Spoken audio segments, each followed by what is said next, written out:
Ada anjing sedih. Aku nak balik rumah. Aku nak balik lah. Dah habis kerja. Esok tu datang lagi. Boleh?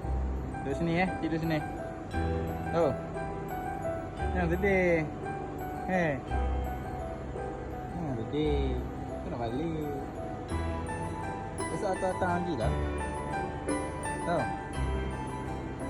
Jangan sedih. Senyum sikit, senyum sikit. Senyum sikit.